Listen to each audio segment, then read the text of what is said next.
Good morning students. In this video lesson, we will study about the various types of interaction that are taking place between the different species of the population. So basically, living organisms interact in various different forms to form the biological community. So first type of interaction is interspecific interaction, which usually occur in the population of two different species. So if the interaction is occurring between the population of two different species, that is known as interspecific interaction. Similarly, if the interaction is occurring between the two individuals of same species, then it will be known as intraspecific interaction. So the interaction may be either beneficial or positive, which is indicated by plus sign, harmful or negative, which is indicated by minus sign, neutral interaction or no effect on the species, which is indicated by 0 in the given below table. So in the given below table, there are basically 6 types of interaction that are taking place between the various population or various individuals of the population. That is predation, competition, parasitism, commensalism, amensalism and mutualism. So we will study about each and every type of interaction in detail with the examples. First type of interaction is predation.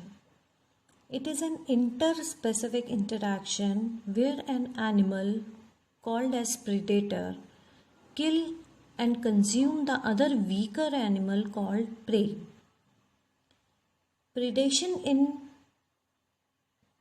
is a natural way of transferring energy to higher trophic level to the lower trophic level. That is, a tiger who is a predator eats a deer who is a prey. So that means the energy is transferring from deer to tiger. Predators play a very important role in the population. They keep the prey population under control, which is known as biological control. Predators also help in maintaining the species diversity in a community by reducing the intensity of competition among prey species. Besides acting as a conduit for energy transfer across the trophic level, predators play other important role, like in the absence of predator species, prey species could achieve very high population density and lead to the ecosystem instability.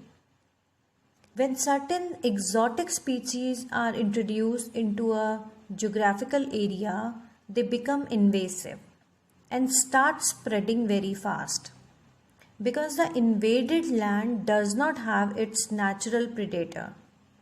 If a predator is too efficient and overexploit its prey, then the prey might become extinct, and following it, the predator will also become extinct due to the lack of food. So this is a part of food chain.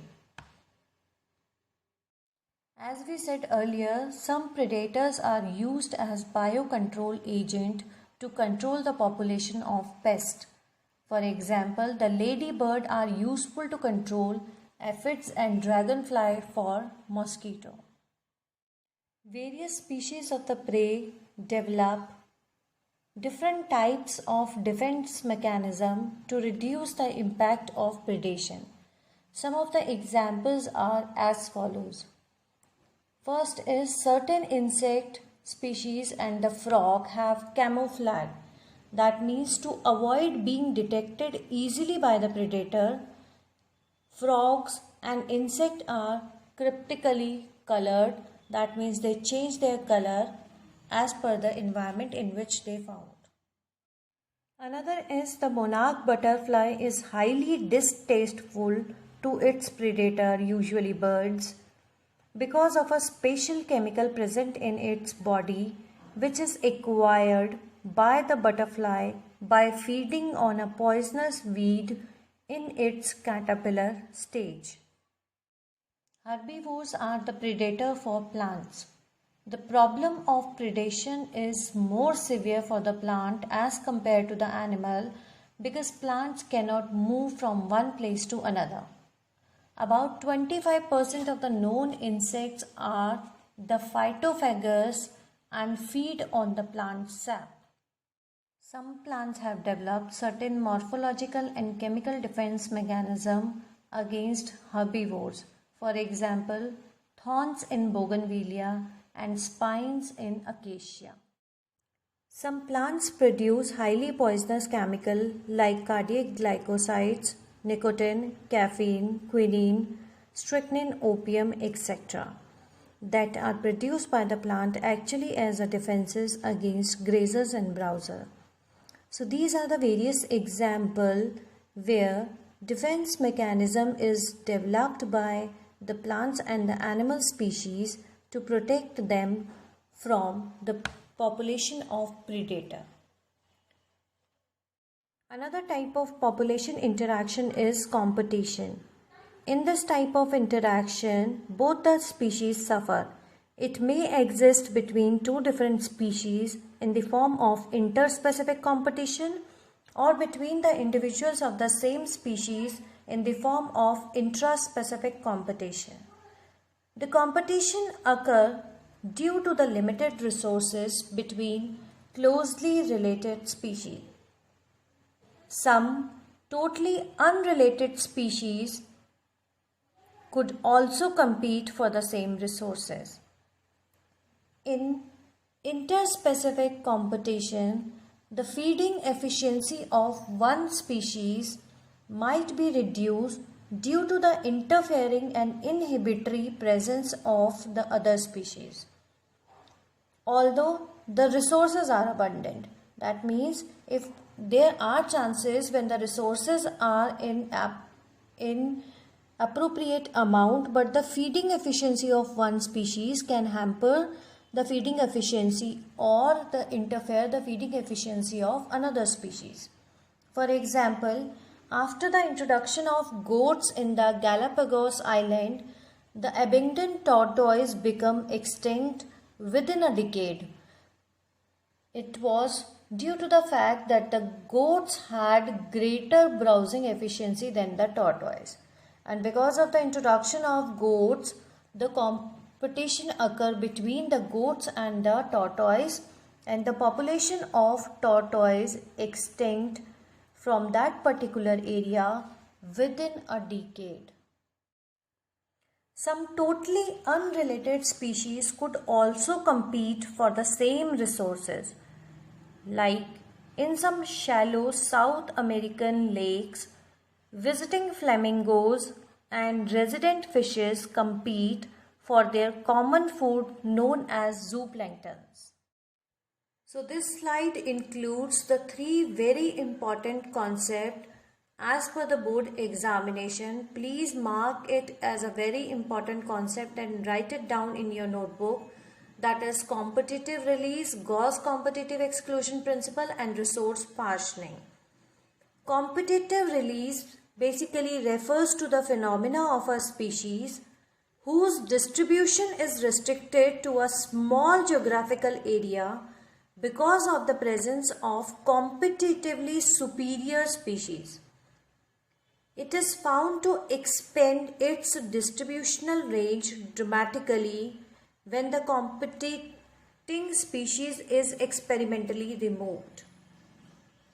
Gauss competitive exclusion principle state that two closely related species competing for the same resources cannot coexist indefinitely.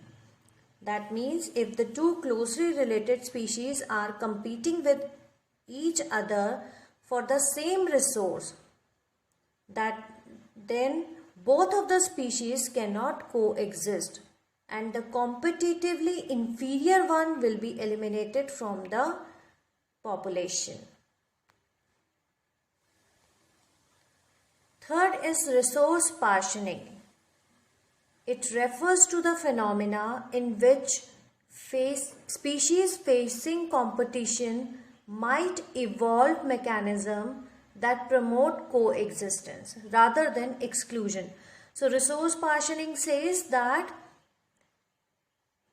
the species which are competing with each other may evolve certain strategy or the mechanism so that they can coexist with the another species rather than exclusion. But Gauss competitive exclusion principle says when two closely related species compete, the inferior one will be eliminated from the population. They cannot coexist.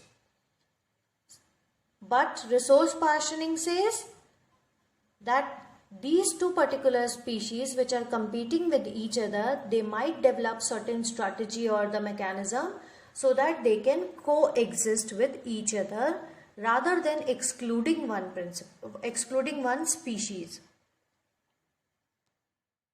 So here is the example of resource partitioning. MacArthur showed that 5 closely related species of warbles living on the same tree were able to coexist and avoid competition by having behavioral differences in their foraging activity or the hunting activity.